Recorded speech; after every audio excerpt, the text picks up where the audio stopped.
جو ATC کے جج ہیں ان کے پاس بھی شعیب شاہین صاحب اور حسان نیازی صاحب بیرسٹر حسان نیازی گئے اور انہوں نے کہا جی وہ اسلام آباد ہائی کورٹ نے ایک آرڈر دیا ہے، تو انہوں نے کہا وہ آرڈر انہوں نے بینکنگ کورٹ کے لیے دیا ہے، میرا فیصلہ چیلنج نہیں کیا گیا تھا، مجھے اسلام آباد ہائی کورٹ نے نہیں روکا، دوسرا میں اب یہ فیصلہ سنا چکا ہوں، سائن کر چکا ہوں، پورا پاکستان سن چکا ہے اب میڈیا کے ذریعے، تو اب میں اپنا فیصلہ کیسے واپس لوں، اب یہ ممکن نہیں ہے۔ باقی انہوں نے یہ ضرور کہا کہ انہوں نے کہا کہ عمران خان جو ہیں وہ آ جائیں تو میں ان کی ضمانت لے لوں گا،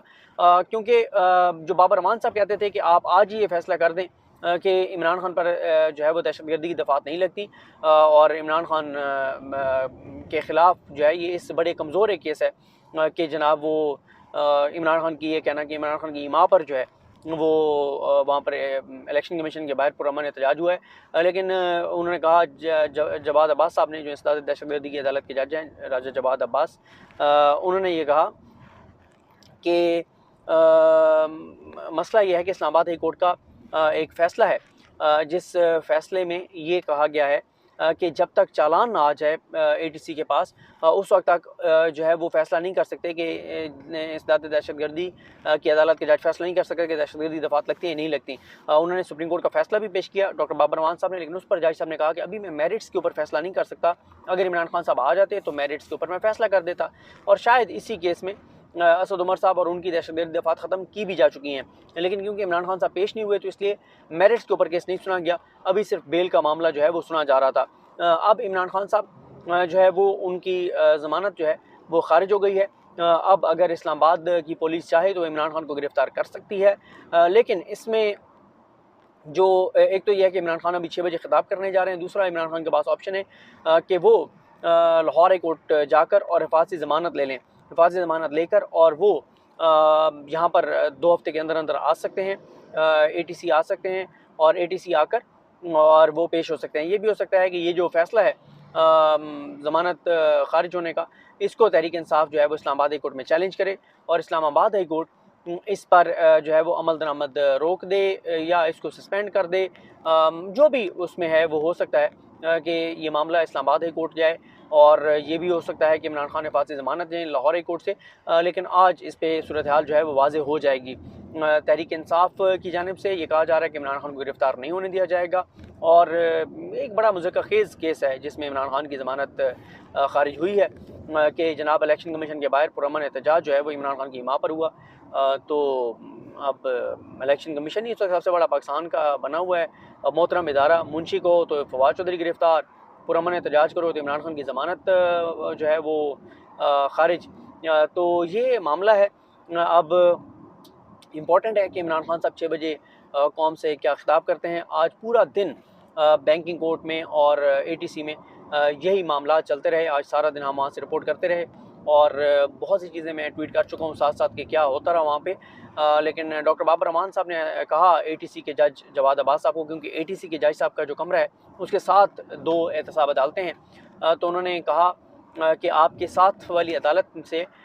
جو 550 ارب کی کرپشن لوٹ مار کرنے والے تھے، جنہوں نے عوام کا ٹیکس کا پیسہ لوٹا ہے، وہ آج مزے کر رہے ہیں، پاکستان سے بھاگ گئے ہیں، عمران خان کے پلیٹلیٹس کام نہیں ہوں گے، اور بیرسٹر سلمان صفدر نے عمران خان کے حوالے سے کہا کہ ان کی عمر 70 سال ہے، لیکن وہ فٹ ہیں، انہوں نے ایکسرسائز سے خود کو فٹ رکھا ہوا ہے، وہ پہلے بھی عدالتوں میں پیش ہوتے رہے ہیں، ابھی وہ عدالت میں آئیں گے، لیکن مسئلہ صرف یہ ہے کہ کیونکہ ان کی عمر 70 سال ہے تو ان کا جو زخم ہے وہ جو ہیلنگ ہے وہ جو ہے وہ بڑی سلو ہو رہی ہے، زخم ہیل سلو ہو رہا ہے، تو اس لیے جو ہے وہ آپ عمران خان صاحب کی کو ٹائم تھوڑا سا اور دے دیں۔ ان کی میڈیکل رپورٹ بھی پیش کی گئی، ان کے ایکس رے بھی پیش کیے گئے، ان کی میڈیکل رپورٹ کو ATC نے نہیں مانا، بینکنگ کورٹ نے نہیں مانا، لیکن ان کی میڈیکل رپورٹ کو بہرحال اسلام آباد ہائی کورٹ نے مان لیا، اور اسلام آباد ہائی کورٹ نے اب معاملہ 22 فروری تک ایڈجن کیا، 22 فروری کو اس پر سماعت ہوگی، تو یہ فیصلہ ہے کہ عمران خان کو اب گرفتار کیا جا سکتا ہے۔ گرفتار کرنے کی کوشش پولیس کرتی ہے نہیں کرتی، اس سے پہلے عمران خان حفاظتی ضمانت لیتے ہیں نہیں لیتے، یا یہ معاملہ یہاں پہ اسلام آباد ہائی کورٹ میں چیلنج کیا جائے گا، آنے والا وقت بتائے گا، لیکن عمران خان کی گرفتاری کے حوالے سے بڑا فیصلہ جو ہے وہ سنا دیا گیا ہے۔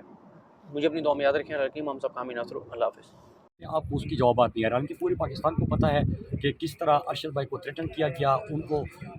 کس طرح دھمکیاں ملی، ان کی زندگی کو کس طرح خطرہ تھا، یہاں پہ ان کے اوپر جاری FIR کس کے کہنے پہ درج ہوئے، یہ تمام چیزیں پتہ ہے۔ تحقیقات مکمل ہو چکی ہیں، اس پر کیا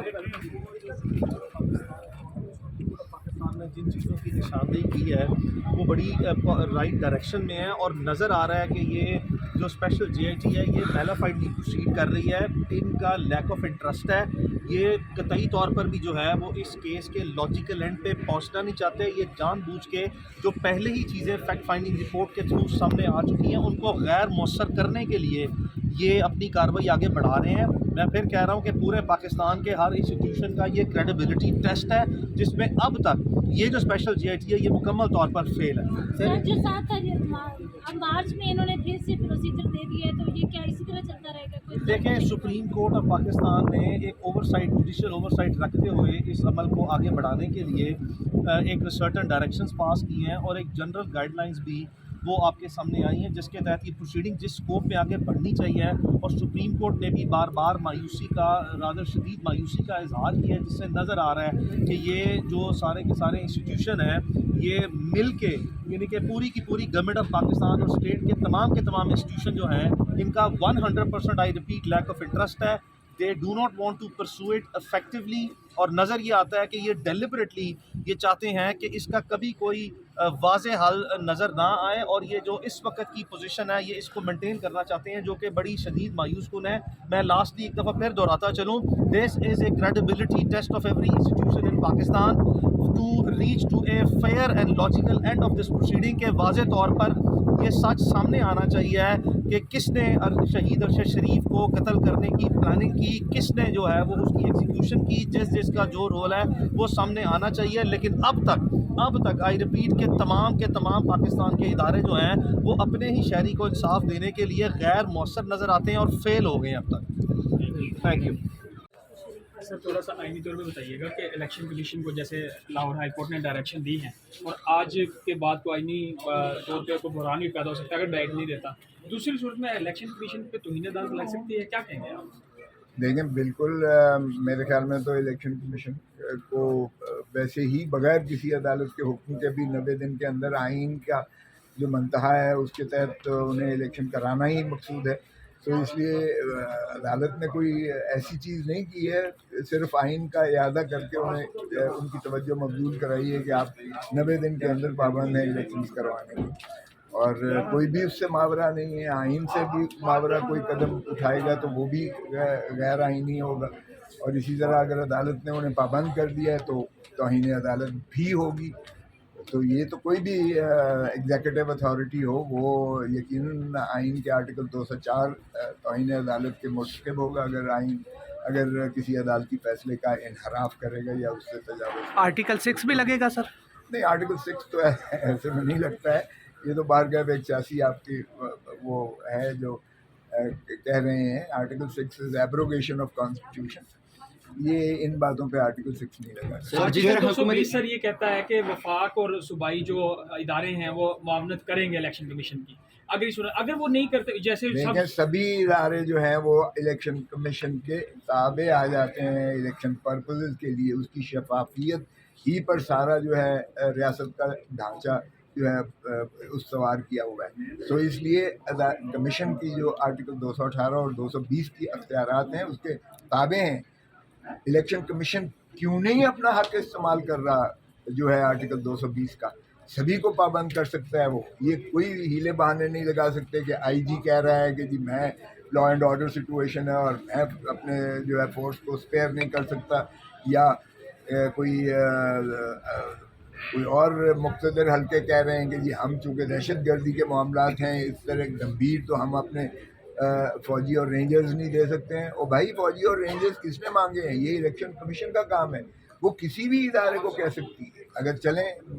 دفاع وطن کے لیے ان کو جو ہے وہ نہیں واگزار کیا جا سکتا، تو الیکشن کمیشن ہی کا اختیار ہے کہ وہ کسی اور ادارے کو، ٹیچرز کو، وہ کسی ملازمت طبقہ ملازم کو ان کو حکم دے سکتی ہے کہ آپ آئیے گا، معاونت کیجیے گا، الیکشن کی شفافیت کو جو ہے انشور کیجیے گا۔ تو اس میں کوئی ایسا راکٹ سائنس نہیں ہے۔ میں تو حیران ہو رہا ہوں کہ کیوں کر یہ ادھر ادھر دوسرے اداروں سے پوچھ رہے ہیں۔ الیکشن کمیشن کا بنیادی فریضہ ہے آئین کے تابع کہ وہ آئین کو عملداری کرتے ہوئے